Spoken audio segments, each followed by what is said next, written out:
These are great opportunities for all of us just to broaden our minds to see what's actually out there. Students from White Bear High School's Manufacturing Pathway program recently took a tour of local manufacturers to show them real-world career options. It gives us a chance to come out and look at local industry, kind of right in the backyard of White Bear Lake High School.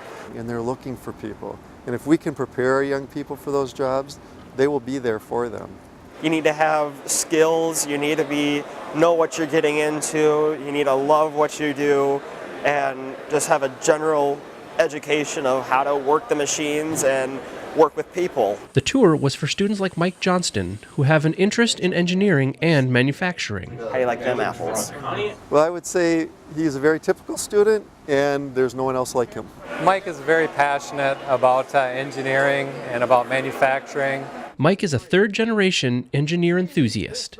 Well, I'm really interested in manufacturing because both my dad and my grandfather were engineers. My grandpa started his own fabrication company, and my dad eventually took over that.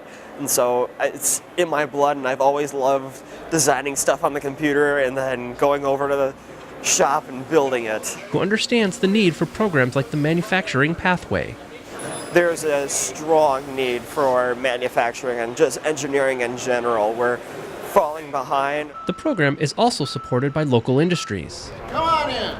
I think it's a combination of things. I think industry has partly driven the need for this because they're having a hard time finding skilled employees. But to come out to the sites, smell it, hear it, see people actually working it, not necessarily the owners of the company, but to see people doing the work, our students start to envision themselves in those roles and start bringing a little more meaning to their education and their planning.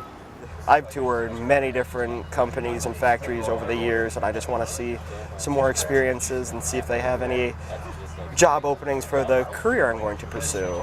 This is actually a laminated beam that we spun down to a circle. Mike's path took a turn just as he was entering high school.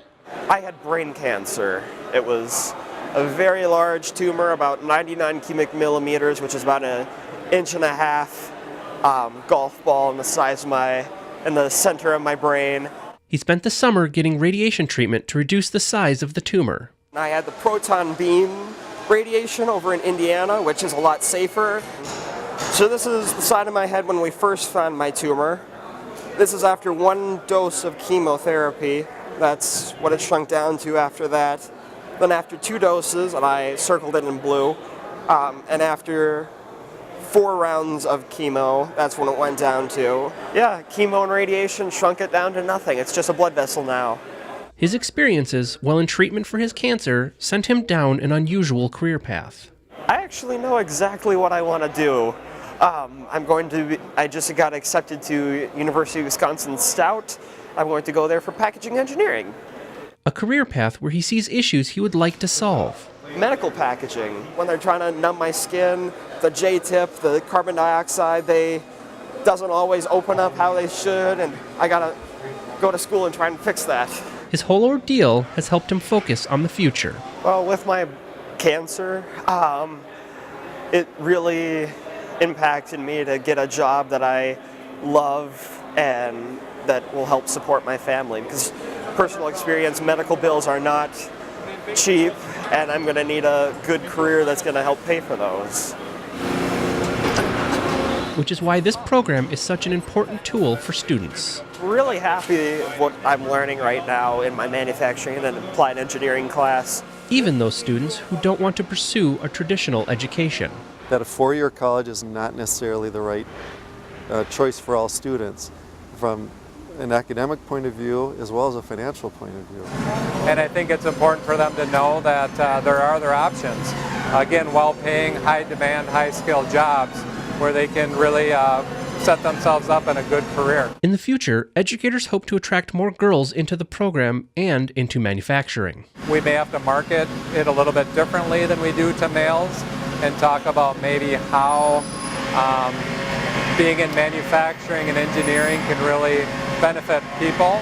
As we look at different styles of manufacturing jobs I think young women will see themselves fitting into those more often. Or when we have women in manufacturing speaking to careers, that will help too. But this fledgling program has already seen success. Today was really cool. We just got to see from raw material, every single step in the process to get to the final product, which I thought was really kind of neat. With Mike always looking on the bright side of things. Everything happens for a reason. I wouldn't be where I am today. I wouldn't have met some of my best friends. I wouldn't have so many different experiences if I hadn't gotten diagnosed with brain cancer.